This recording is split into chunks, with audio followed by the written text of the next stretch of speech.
Hey Facebook, welcome to Life with Annie, and I'm just hopping on here. I was trying to do some of my Thanksgiving prep, and I thought I'd kind of share some of the things I do to take that stress when you're trying to cook a meal, and it's usually like one of the two big meals you'll probably cook all year.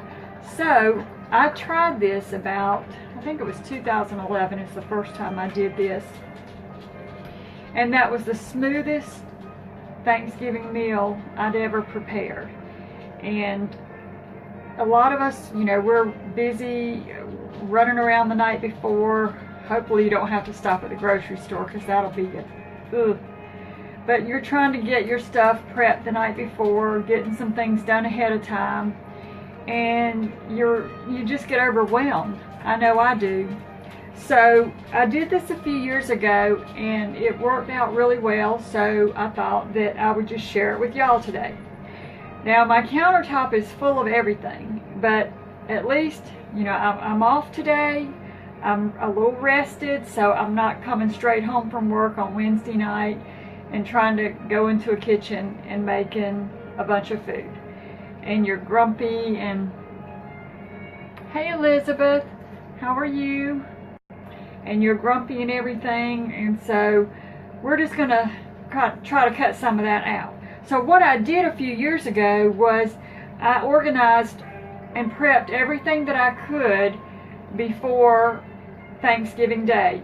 And I'm not talking about the night before, I'm talking about doing it. I should have really done this over the weekend, but I didn't. But I'm doing it now, so that'll make it a little bit better. And what I do is I grab, these are just gallon size bags, and I just put what I can for each recipe in this bag, and you can label it, you can set it over on your countertop on your table and have everything that is not perishable, that doesn't have to be in the refrigerator. You can have this set up and ready to go, and it really does make your life a little bit easier. So I've got some of my recipes here, and I, like probably most of you, I make pretty much the same recipes every Thanksgiving. We all like the same casseroles, the same pies, and so you can see my recipe cards are kind of tattered and stained and worn out, but that's what makes them so good. But one of the things that we all usually probably make is the sweet potato souffle. Now, I double everything that I make because I try to make up, plates for people, or, leftover plates for us to eat throughout the next few days. So, and it goes pretty quickly. So the first thing I'm doing is I'm going to prep my bag for my sweet potato souffle. And everybody probably has their own recipe, but this is the one that we've used in my family forever. So what I would do is it calls for 3 cups of sweet potatoes. So I'm going to do, double that. So I can never find sweet potatoes in the grocery store that aren't in a can, that aren't seasoned with all those spice seasonings that I don't really care for. So I'm just going to bake my sweet potatoes, not today. I'll probably do this the night before. I could bake them up early and go ahead and scoop out the potato and do that, but I'm gonna guesstimate what I think might be 3 cups, and that's probably way more than I need, but I'm gonna do something with sweet potatoes in another recipe, so if I have extra, no big deal. So I've got my sweet potatoes in here, and then the recipe calls for a cup of sugar, which I've doubled to 2 cups. And I've already got that measured out in a little sandwich bag, so I'm going to stick that down in there. And then it calls for 2 eggs, doubled would be 4. That I'll leave in the refrigerator because I'll just grab that out when I need it. It'll take a cup of milk. And I usually, when I'm baking, I don't know why, but I like to use canned milk in my pies and stuff. So I'll throw a can of milk in there, and I can use that for other things. But it just lets me know I need to put that in there. And it also calls for some butter, which I'll take care of that. that actual day, or either the night before if I bake my pies up the night before. And then it calls for a cup of brown. Now this is for the topping to the sweet potatoes, so it calls, the topping will take 2/3, because I'm doubling everything, so 2/3 cup of flour. I've already got my flour measured out here, and you can mark this if you want to, but I've done it so many times that I know that's what I'm going to need. And then it'll take 2 cups of brown sugar. That's a pretty big bag there. I've already got one cup of sugar measured out, so I'm going to go ahead and do the other. And I'll pour it in the bag. So there's our 1 cup. And this is just light brown sugar. And I'm not really on here trying to show you a recipe. I'm just showing you how it might help you if you are doing the cooking. And if you work outside of the home especially, you're just so tired. And I know, and of course my phone rings. I know one year I had to stop at the store that Wednesday before, and it was a madhouse. It was a zoo. So I'm not going to ever do that again. So I'm going to put this in here. And then the last thing it calls for is for the topping. On top of the topping, you need butter, and then you need some nuts. So I'm going to put some pecans in a bag. And if your bag, I don't have a bigger bag than that, but if you need to put it in a bigger bag, you can always use a grocery store bag, just a regular old grocery store bag. And I'm just guesstimating because we do like a lot of pecans on ours.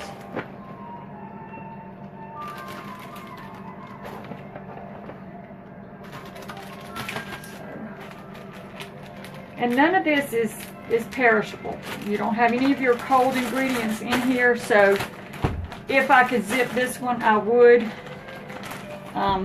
But it'll be fine just like that. All the bags inside are sealed.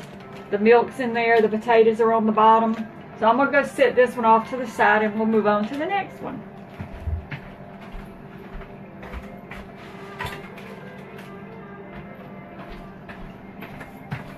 Okay, so we'll put that one aside, and I could just slip this recipe down in that bag. I'll probably just keep them right here.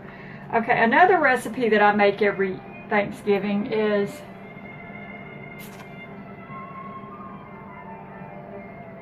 oh, you're going to prep too? That's a good thing, Elizabeth. It's especially if you have children. That'll be really good. Okay, the next recipe that I always make, and it's just, I got this recipe from a friend of mine when my kids were little bitty things, and we were in a Mother's Morning Out program, and I made friends with one of the mothers there who was from New York, and she called this recipe green rice. And most of you, I think, have seen some version of this recipe, like broccoli and rice. But it's basically, I guess, the same thing. Hold on one second. Let me see who this is.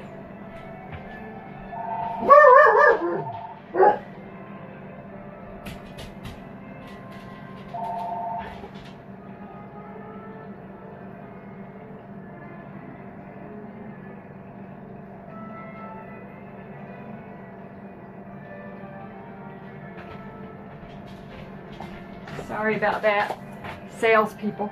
Okay, where was I? Okay, the broccoli. So this recipe is like a cheesy broccoli rice. And what I'm going to do, I'm doubling everything on this one too. So when it says you need 1 10-ounce box of chopped broccoli, I buy 2. I'm taking these out of the fridge today, and I'm just going to pop them in my refrigerator. Paper towels and let those thaw, and they'll be fine till I mix up my recipe. Let's see, I think I'll set them up there for now. So be sure if you need to thaw something beforehand that you remember to do that, so because you don't want to be fighting with frozen blocks of broccoli. Okay, so it calls for water, so we'll take care of that on that day. Now the other thing this calls for is chopped celery and chopped onion. And what I have done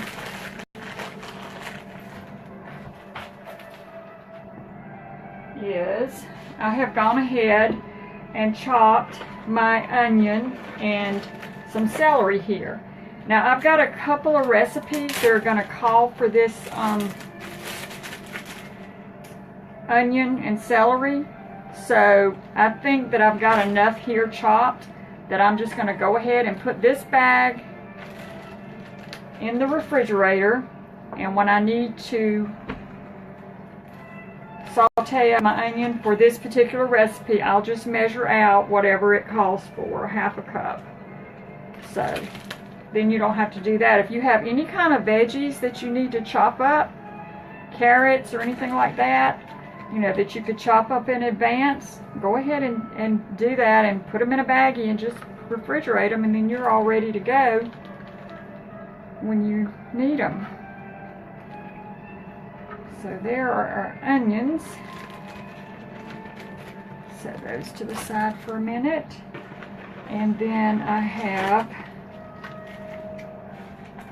my kitchen's looks like we're having Thanksgiving already. But I've got some celery here that I started chopping. And what I do with my celery is when I make my turkey, I always put some celery and onion in the cavity. So I've left some large pieces that I'll put down into the cavity of the bird. And I'm just going to go ahead and stick those in the bag. And then I have chopped up, I think I'll go ahead and do a separate bag for this, because this recipe calls for half a cup also. And then I'll also need the celery and onion for my dressing. So this part will all be done. I used to be a lot younger and have a lot more energy, and the older I get, it's just harder and harder to do so much. So by me doing this little video, it's helping me get my prep work done, and hopefully it'll help somebody else out there maybe who hadn't thought of doing something in this video, and maybe they'll try something. So I'm going to set the onions and the celery, seal them up really well, and when you need, and you can cut up as much as you need. If you need to chop up 5 onions, get you a bigger bag. If you need to chop up a lot more celery, carrots, you know, do whatever you need. Just, you know, make it easy on yourself. So I'm going to set this aside real quick since we're done with that part.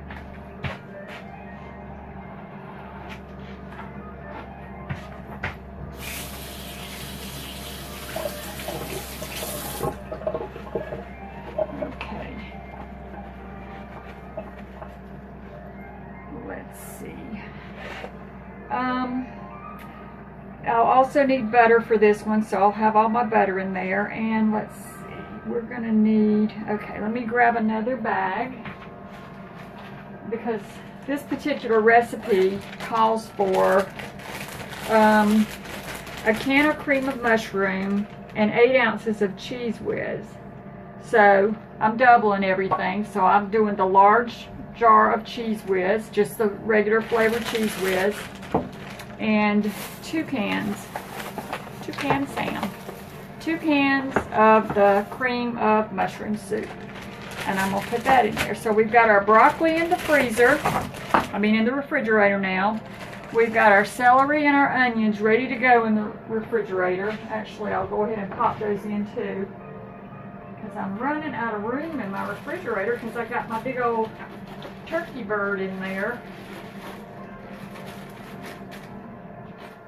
Put those in there. And then we of course need the rice. So I'm doubling it. So I'm going to need it.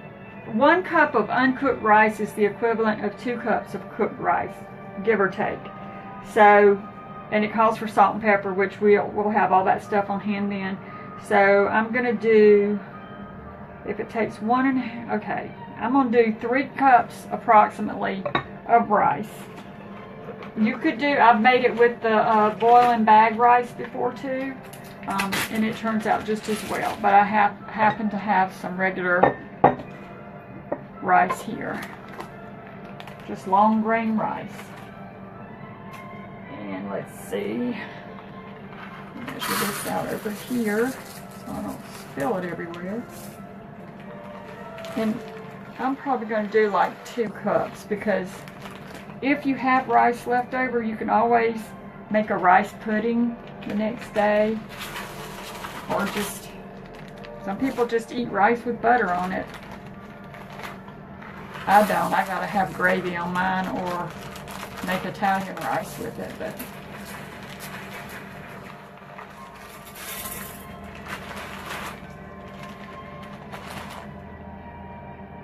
okay, so in goes our rice.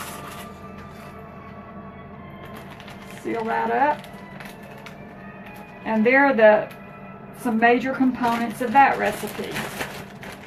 So here again, I could put the recipe inside here, but I'm just going to slide it right there and set this one off to the side. So this one is pretty much ready to go. Our cold stuff will be waiting for us. I'll be right back.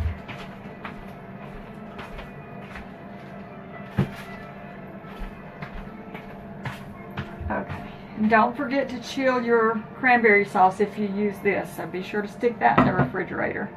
Alright, so now we're on to our pies. Now, I'm going to make 3 pies this year. I usually make 6, but one of those recipes makes 3 pies. But I think I'm going to leave that one out this year. But I'm going to do a sweet potato pie.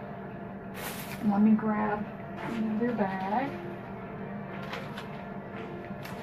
And this one calls for a pound of sweet potatoes. So I'm just going to guesstimate again on what I think a pound would be. And when I cook these and start scooping them out of that, like that other one, I'll have, if I have leftovers, it's no big problem. So I'm just going to stick 3 sweet potatoes in there. And then, this is an Eagle brand recipe. So I'm going to need butter, which will be in there. I need a can of sweetened condensed milk, which is not the evaporated milk, the sweetened condensed. We always call it Eagle brand. We just call it by the brand. And I'm going to put that can in there. And then we're going to need some vanilla. I'm not sure if my other pie needs vanilla or not. But I'm just going to leave my vanilla over here at the ready. That way, for whatever I need it for, I've got my vanilla. It's kind of like salt and pepper. Now, it also calls for those spices that go in pumpkin pies and sweet potato pies. Your cinnamon, your nutmeg, your allspice, whatever those are. I don't particularly care for those in my pies. I like mine to be, plain. I want to taste the sweet potato. And so I'm going to leave those out. But if you were to do that, I would just take a small little snack size baggie or a regular sandwich baggie, measure out those ingredients, and then you have all that done, and you're not going through all your spices looking for things. This does take 1/4 of a teaspoon of salt and a couple of eggs, which I will add when I make my pies. Now I'm not making pie crust this year. I've got my pie crust in the freezer waiting for me. So let me set this one aside.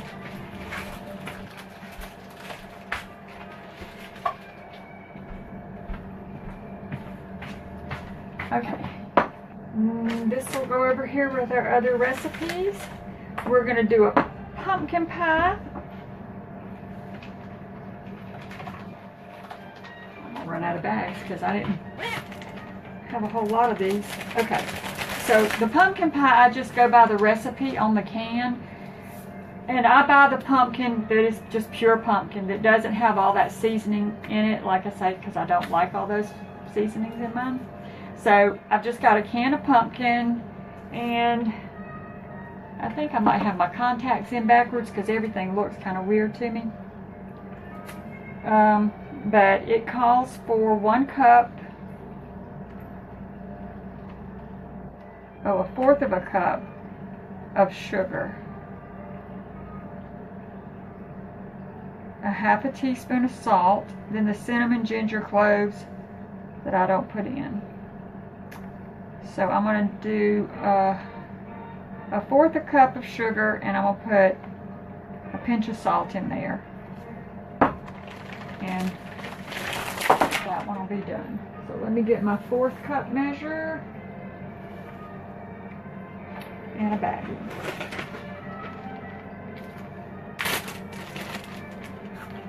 1/4 cup of sugar.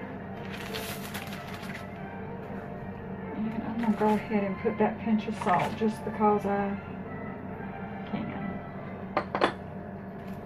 So there is that. And this one, I think it calls for some milk. Eggs. Okay, 1 can of Carnation evaporated milk. So I'm going to put another can of milk down in here.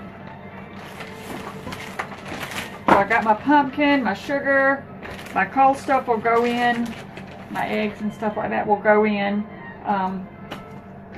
Wednesday night probably. So let me set this one aside.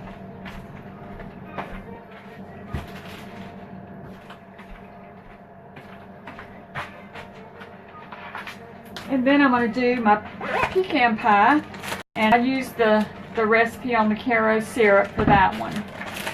So let me see if I can read this one. 1 cup of syrup, 3 eggs, a cup of sugar, butter, vanilla, and nuts. So I'm going to measure out my cup of sugar into a sandwich bag.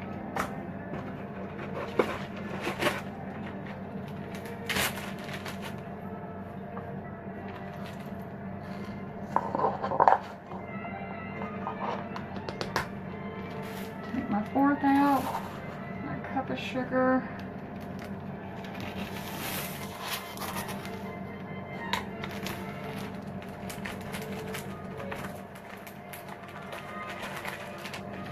Karo syrup in there. It'll call for the vanilla. The vanilla will be over here waiting for us. And we're going to do, can't have a pecan pie without pecans. So we'll put this in.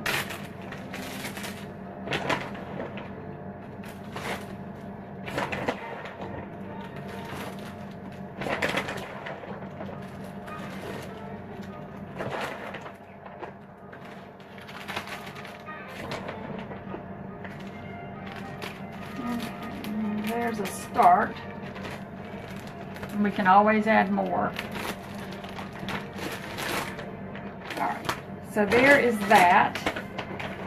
And as far as my turkey goes, I bought my turkey on Saturday. I bought a Butterball turkey, and it's around, I can't remember if we got 12 or 14 pounds.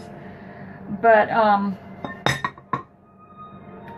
I don't know about y'all, but I have bought my turkey before, and it says to let it thaw for 3 days. I have never had my turkey be completely thawed in 3 days. So when I buy it Saturday, I put it in the refrigerator.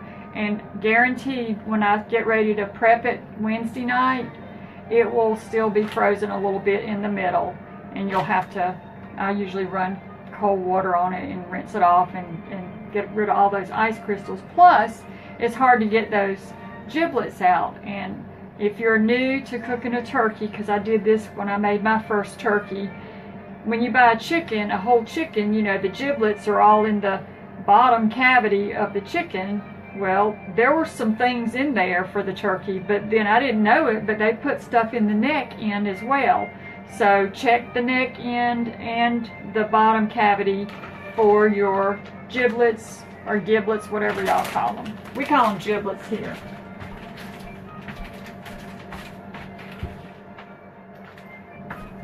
So my point to that is, sometimes you may need a little bit more than the time they say it takes. And it might depend on your refrigerator, but I've had 3 different refrigerators in the time that I've lived here.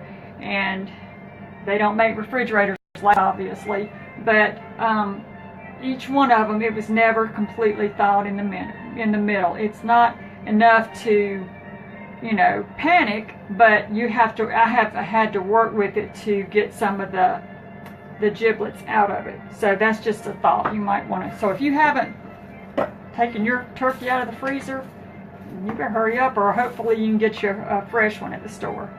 I usually cook my turkey in a turkey bag and in the oven. I have seen something this year that I may try this year. I'm not sure. I'm a little kind of leery of it. If I do try it, I'll tell you about it. Maybe for next Thanksgiving if it turns out. But I'm not sure. I will talk to Matt about it. But I always prep it the night before. And what I do is I just put those larger pieces of the celery and some onion and some salt and pepper down in there in the cavity, and then I just butter it really well. You can dry it off with paper towel and get your butter really soft, and just smear that all over and put a good bit of salt and pepper, and that's what I do, and cook it in the oven. And I am using disposable pans this year. I've got my disposable pans back here because it's just so much easier. You know, it just is. I used to use regular dishes, and if you're having something fancy, by all means use your best, you know, serveware or whatever you want to do. But you know, it's just easier for me. So I bought these large ones. So since I'm doubling things, so I should have plenty of room. And then I do have a turkey roaster pan that I'll use for the turkey. So that's just something. I didn't get the kind with the dome lids. I'm just going to cover them with the heavy duty foil because I just don't have that much room for all that food in there. So let's see. What else have I forgotten? Okay, the dressing. You can't have Thanksgiving without dressing. Down here in the South, we call it dressing. I've never stuffed my bird, and we've just always made a pan of dressing on the side. So that's what we're going to do.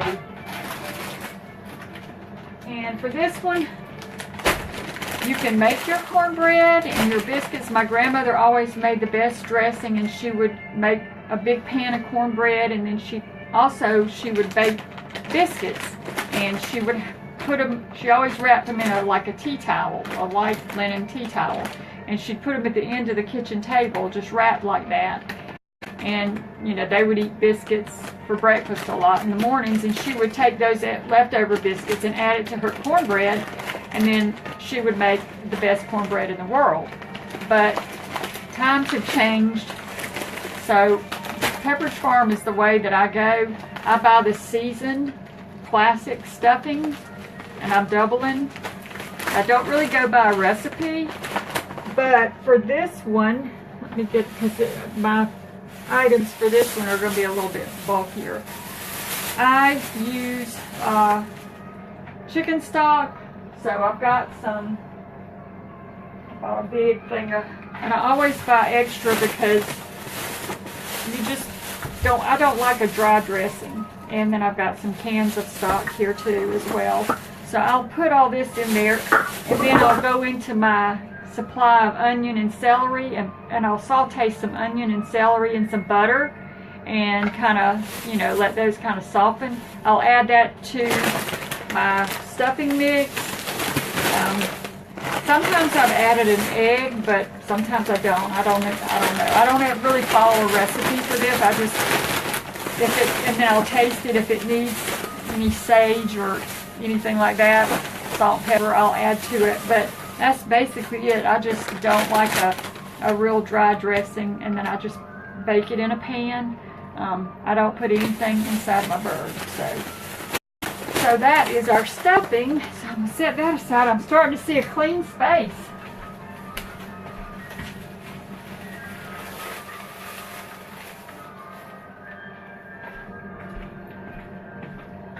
Okay, so let's see if I have forgotten anything. And another good thing is write everything down. I like to make to-do lists, and when you check it off, it just makes you feel so good. I'm not so good at checking things off anymore because I don't get a lot done the way I used to. I don't like that, but that's just the way it is. So But I can check some of these off. I did the rice, the dressing, pumpkin pie, sweet potato casserole, sweet potato pie. Okay, for bread, I've got my bread in the freezer. I buy the frozen bread dough, and it is like homemade bread. And I will take those loaves out that morning and let them rise, and then we'll have delicious bread. I did the pie. I'm going to make hot chocolate that day because I just do. So, you know, I've made my recipe for hot chocolate on Life with Annie, so you can go over there and look for that. So I'll put that in a crock pot. And I have bought a little carton of eggnog, so that's there. We got to put the cranberry sauce in to chill. Wash your pans, like if you buy the disposable, I would go ahead and wash them up, get those prepped and ready for you.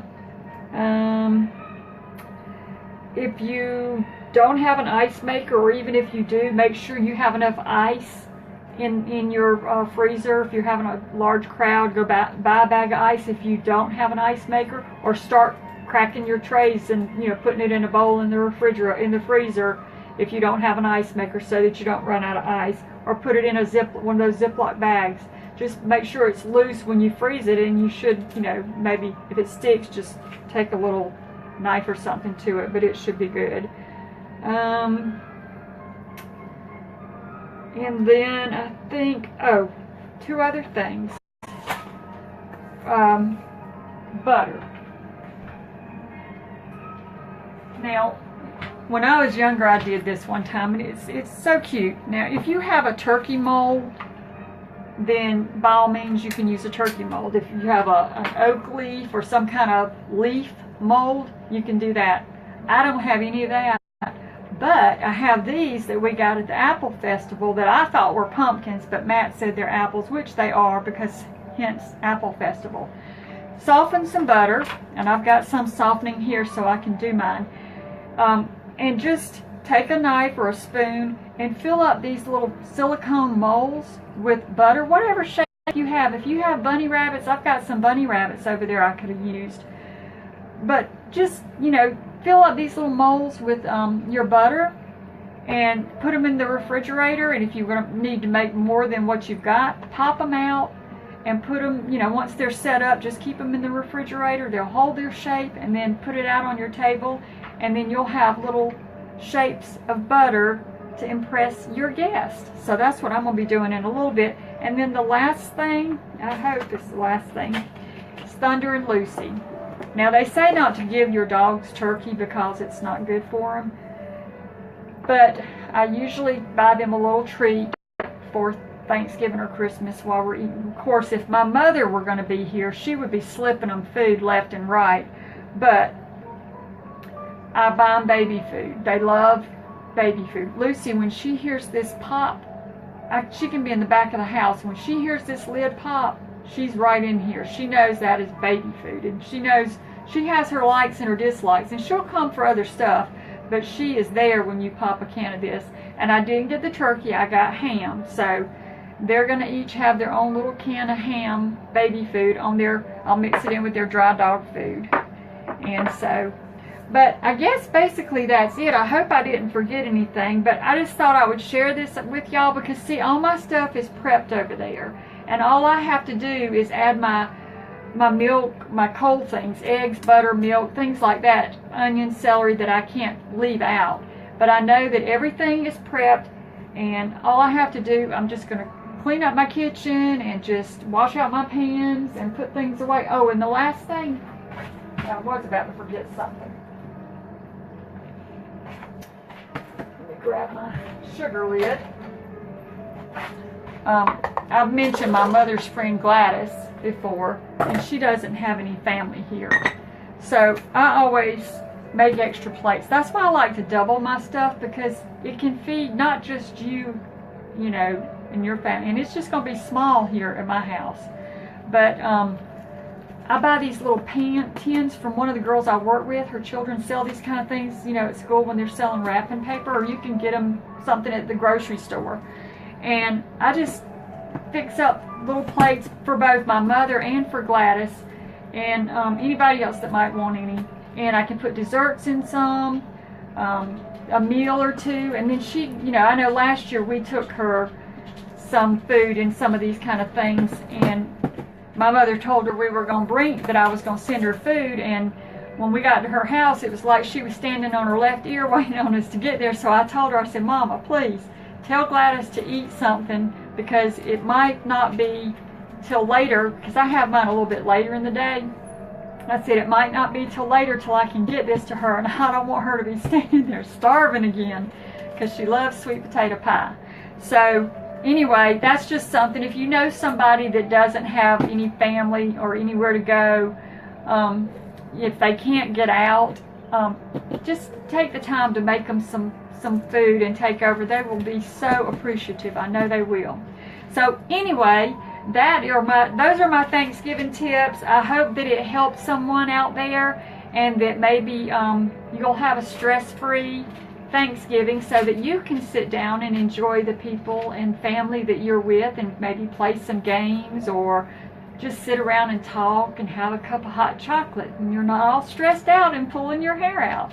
So anyway, thank you so much for watching. Please like and share the videos if you don't mind, and I will see you again soon. If not, I hope you all have a very happy and safe, especially if you're traveling, a very safe Thanksgiving.